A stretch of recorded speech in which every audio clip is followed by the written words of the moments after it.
Welcome to the Explainer. Today we're treating the human body like it's completely uncharted territory. It's this complex, fascinating landscape that we're about to explore together. But, before we can actually navigate the intricate networks of organs, tissues, and cells, we need a map.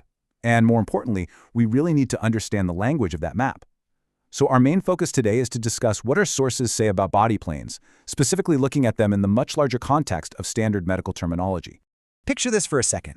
You're a doctor looking at a patient's chart, and it casually notes they have a scar above the wrist.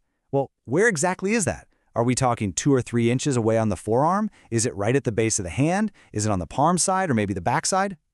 This highly ambiguous scenario from our source material hits the nail on the head when it comes to the real dangers in medicine. Imprecise language just leads to confusion and errors, and in a clinical setting, well, that's a risk we literally cannot afford to take. We absolutely have to eliminate that ambiguity. Now, what's really interesting about this slide is the map maker analogy. Think about it. Just as cartographers decided centuries ago that north should always point up to standardize global navigation, anatomists created a standard body map to solve our ambiguity problem. This foundational orientation is how we make absolutely sure that everyone, from a surgeon in Tokyo to a radiologist in New York, is looking at the human body from the exact same perspective. Here is our roadmap for the Explainer today. We'll start with the language of medicine, move into finding true north, navigating directional terms, slicing the body with planes, and finally, exploring body cavities. Let's jump right into Section 1, the language of medicine, and how we go about eliminating ambiguity. You might actually be wondering why anatomy relies so heavily on ancient Greek and Latin words. Well, it's actually a pretty brilliant strategy. Because these are dead languages, meaning they aren't used in everyday evolving conversation, the meaning of these terms literally never shifts over time. For example, the word anatomy itself comes straight from Greek roots meaning to cut apart. So using these static languages guarantees our medical communication remains crystal clear, which drastically reduces the chance for medical errors. Okay, let's dive into this. Section 2, Finding True North, or the Standard Anatomical Position. This baseline orientation anchors the entire system of medical terminology we use. The exact posture of the standard anatomical position is this. The body is standing upright, feet are at shoulder width and parallel, with the toes pointing straight forward.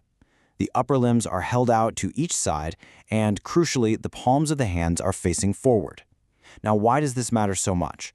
Because all medical descriptions are based on this exact stance, no matter how a patient is actually situated.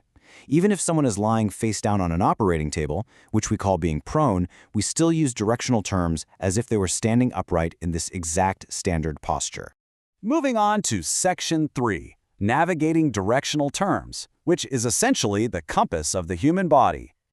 Once we have our true north locked in, we need a compass to actually move around. These directional terms are just binary opposites that let us navigate with pinpoint precision. Let's contrast our first pair of directions. Superior, or cranial, simply means toward the head end of the body. Inferior, or caudal, means away from the head or lower down. To put that into perspective super quickly, your orbits, your eye sockets, are superior to your mouth, but your stomach is inferior to your heart. It's all about relative vertical positioning. Next up, we compare front and back. Anterior, which is also known as ventral, describes a direction toward the front of the body. Posterior, or dorsal, is toward the back. So your kneecap is located firmly on the anterior side of your leg, while your shoulder blades sit squarely on the posterior side. Pretty straightforward, right? When it comes to side-to-side navigation, just imagine an invisible vertical line running straight down the center of the body. Medial means moving toward that midline, while lateral means moving away from it. And this brilliantly illustrates how the midline acts as a central axis for these lateral and medial descriptions. For example, your heart is medial to your lungs, but your thumb, remembering our standard anatomical position with palms facing forward, is lateral to your other fingers. Finally, we contrast proximal and distal. We primarily use these terms for navigating the limbs relative to the torso. Proximal means closer to the point of attachment to the trunk of the body, while distal means farther away. Think of your arm for a second. Your elbow is proximal to your wrist, but your fingers are distal to your elbow. It's a remarkably precise way to slide up and down an extremity without relying on vague words like above or below. Which brings us to Section 4, Slicing the Body with Planes. This is our 3D coordinate system and a huge focus of our explainer. So here's where we get to the core of standard terminology. Modern medical imaging allows us to look right inside the living body using virtual sections. But to actually understand what these scans are showing us, we need to understand planes. These are imaginary 2D surfaces that act as a 3D scanning grid. First up is the sagittal plane. This is a vertical cut that divides the body or a specific organ into right and left sides. Now, if this plane runs directly down the exact middle of the body, creating equal right and left halves, it's specifically called the mid-sagittal or median plane. It's exactly the view you'd get if you looked at a perfect profile cutaway of the brain or the spine. Next up is the frontal plane, which divides the body into an anterior or front portion and a posterior or rear portion. Here is a great little fun fact. The alternative name for this is the coronal plane, because corona is Latin for crown. So just imagine a pane of glass slicing down through the top of your head exactly where a crown would sit, cleanly separating your face from the back of your head. Then we have the transverse or axial plane. This is a horizontal slice that divides the body horizontally into superior upper portions and inferior lower portions. This one is incredibly relevant in modern medicine. When you look at CT scans or MRIs, those cross-sections you see are almost always produced along this transverse plane. It literally allows doctors to look down into the body layer by horizontal layer.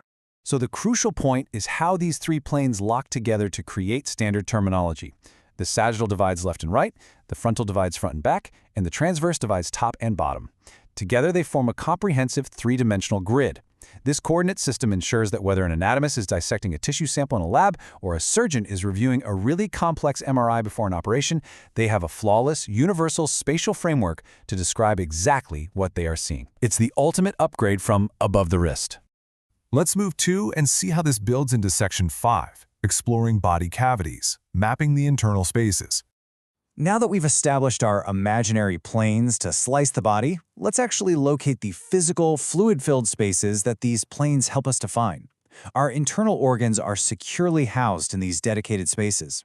Let's start with the dorsal cavity, located right along the posterior or back side of the body. This cavity is heavily protected by solid bone, and for very good reason. It is entirely dedicated to safeguarding your central nervous system. It includes the cranial cavity, which securely houses your brain within the skull, and the spinal cavity, which encloses your delicate spinal cord within the vertebral column. Moving over to the anterior or front side, we find the much larger ventral cavity. This is where most of your bulky internal organs live. Now, the ventral cavity is actually divided into two distinct sections by a physical border, which is the diaphragm, a dome-shaped respiratory muscle. Above the diaphragm is the thoracic cavity, protecting your heart and lungs safely behind the rib cage. Below the diaphragm is the abdominopelvic cavity, housing your digestive and reproductive organs. Interestingly, because there are no bones protecting the front of your abdomen, this cavity importantly allows organs like the stomach and intestines to expand significantly as they do their jobs. We've covered a ton of ground today, from the rigid syntax of Latin roots to the multidimensional grid of body planes, and finally the protective cavities holding the whole shebang together. So, I want to leave you with this final thought. How does viewing your own body as a carefully mapped 3D coordinate system change your perspective on your overall health? When you truly understand standard terminology, you realize you aren't just a mysterious collection of parts, you're a masterpiece of structured design. Thanks for joining me on this explainer, and keep exploring.